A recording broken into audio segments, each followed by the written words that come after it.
خاوتي خواتاتي اهلا وسهلا مرحبا بكم يا جماعة الخير صباح الخير عليكم زول الفلاون والسلام عليكم j'espère que vous allez bien j'espère que vous vous portez bien là يا جماعة j'allais commencer la journée par un autre thème par un autre sujet mais j'ai vu des chiffres et des données qui m'ont fait vraiment froid dans le dos c'est pour une fois c'est un thème de société احنا على بالكم في Algérie par nos privilégiés les thèmes politiques et les thèmes économiques à la limite des thèmes socio-économiques en relation toujours avec la gestion de l'argent public, ou là, les droits de l'homme, ou la dictature, les libertés publiques et individuelles. Mais voilà, c'est un thème de société, il s'agit des violences faites aux femmes. Nous étions le 25 novembre.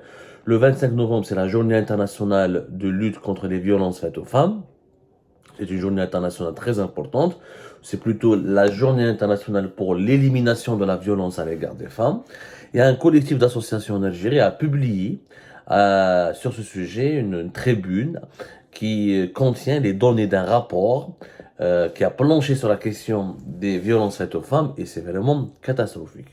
Et ben les statistiques font tout simplement sont horribles. Horribles, ils sont horribles, m'ont horrifié personnellement, je pense que vous aurez la même réaction. Chaque semaine en Algérie, une femme est assassinée. Chaque semaine en Algérie, une femme est assassinée. C'est quand même énorme. Vraiment. Bon, c'est le collectif Féminicide Algérie. Ils ont publié une tribune dont nous avons été l'un parmi les médias destinataires. On les remercie beaucoup pour cette initiative. Le collectif fait le réseau Wassila, Amnesty International Algérie, Jazairuna, le journal féministe algérien, Féminicide d'Algérie. Et plusieurs personnalités signataires, plusieurs personnalités ont signé cette tribune qui parle de la nécessité d'éliminer les violences faites aux femmes et d'adapter, de changer la législation algérienne et de adopter de nouvelles mesures juridiques et sécuritaires pour protéger les femmes algériennes. Il y a pratiquement 104 personnalités, dont des écrivains, des femmes et des hommes, des journalistes, des ingénieurs, des personnes de la société civile.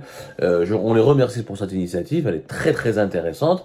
Franchement, ils ont attiré. Moi, je savais qu'on avait un gros problème de violence faite aux femmes. Je savais que nous sommes une société violente. La violence, elle est un problème endémique en Algérie pour plusieurs raisons historiques raisons sociales, mais aussi psychologiques et l'héritage de la décennie noire.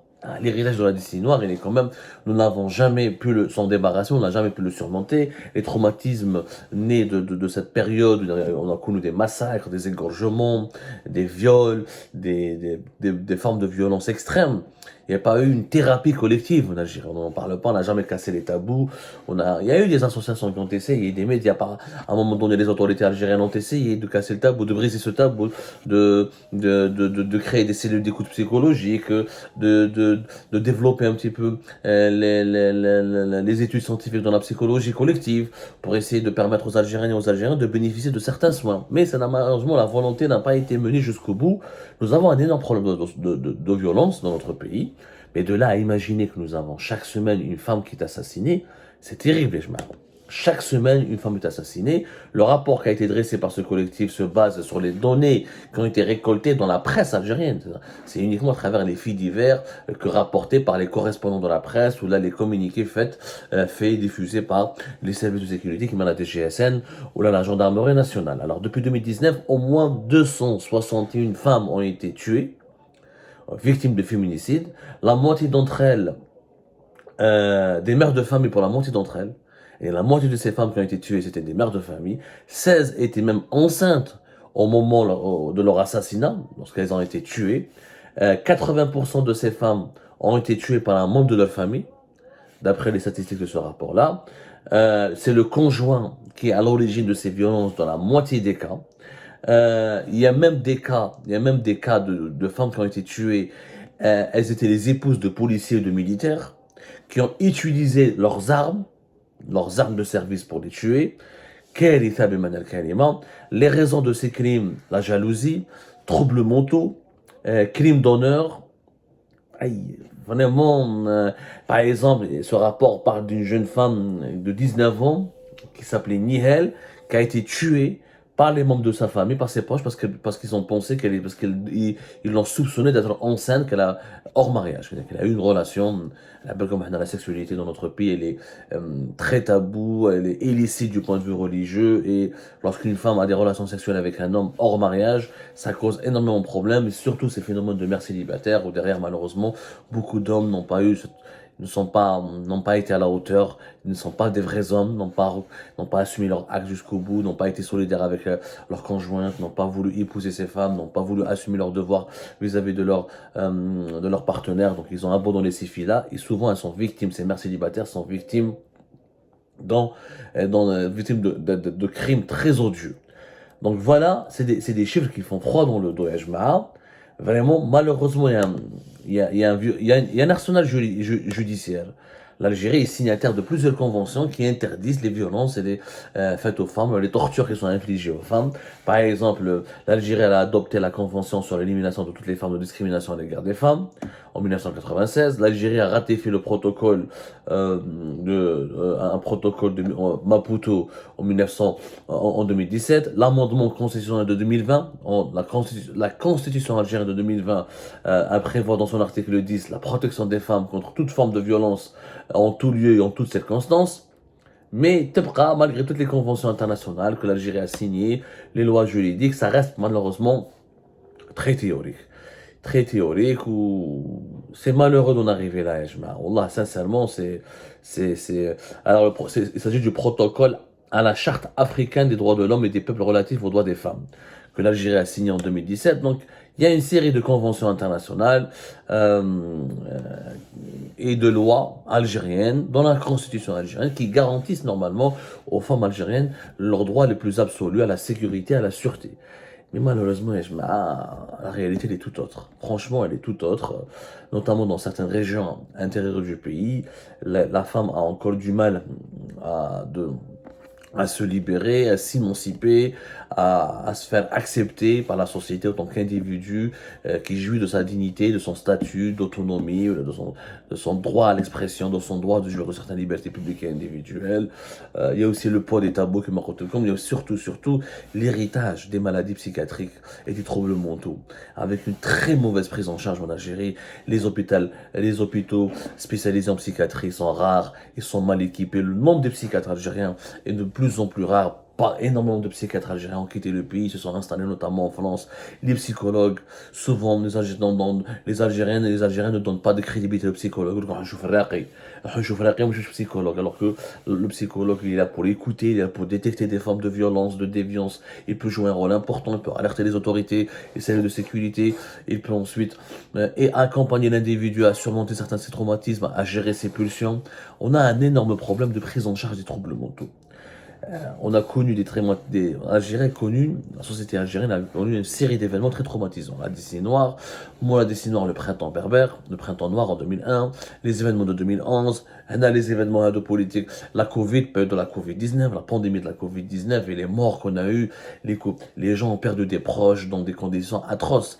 Il y a faute de place dans les hôpitaux, il y a des personnes qui ont perdu leur mère, leur sœur, leur mari ou leur femme dans des salles d'attente, ou là dans des ambulances. Il y a pas eu de pénurie d'oxygène médical, il y a une pénurie de lits, il y a une pénurie de vaccins, il y a eu des pénuries de tout pratiquement. Je suis dans le Covid-19, les coupures d'électricité, les bouteilles d'oxygène médical, les gens se battaient pour avoir un peu d'oxygène médical, les problèmes d'accès à certains produits d'hygiène, les concentrateurs, les concentrateurs d'oxygène qui pouvaient permettre aux gens de bénéficier de soins à domicile. Les unités de soins intensifs en Algérie étaient totalement déstructurées. La période à 2020 est pas mal de traumatismes. Il y a des gens qui ont été au-delà du traumatisme. Ça peut générer ensuite des violences, des frustrations qui peuvent ensuite. Les gens vont péter les plombs après. Avec du bébé qui moute parce que personne ne peut le prendre en charge, aucun médecin, personne ne peut lui donner de l'oxygène. Alors il suffoque sous tes yeux et tu peux rien faire pour le sauver. Et ça crée ensuite des formes de frustration qui peuvent générer des violences. Il y a beaucoup de personnes qui en veulent à la société dans notre pays. زيد يصراو la répression policière, t'as le Hirak, les dictatures. Dans les dictatures, il y a toujours des formes de violence sociale importantes. Parce que les dictatures génèrent quoi? Quand on peut pas, dans un pays, on ne peut pas s'exprimer. Dans un pays, on n'est pas épanoui, on ne peut pas donner son avis. Dans un pays, on risque la prison pour tout et tout n'importe quoi. Dans un pays, on est persécuté. Où ses droits civiques et les droits élémentaires sont persécutés. Oui, c'est ça. Oui, c'est ça. Bah, et ça, les gens n'arrivent pas à respirer, ils n'en peuvent plus. Ils n'arrivent pas à respirer, ils n'en peuvent plus. Et bah, ils doivent avoir la drogue, l'alcoolisme, la délinquance. Et quand ils rentrent chez eux, à la maison, sous l'effet de la drogue, sous l'effet de l'alcool, aveuglés par leurs pulsions violentes, et ben ça peut se retourner contre leur sœur, contre leur conjoint, contre leur mère. Et ça fait des féminicides. Et c'est vraiment effrayant. Une femme, chaque semaine, une femme meurt en Algérie, c'est une honte. Et encore, ça c'est des statistiques non officielles. Parce qu'il y a pas mal de meurtres, de cas, de crimes d'honneur qui ne sont même pas déclarés.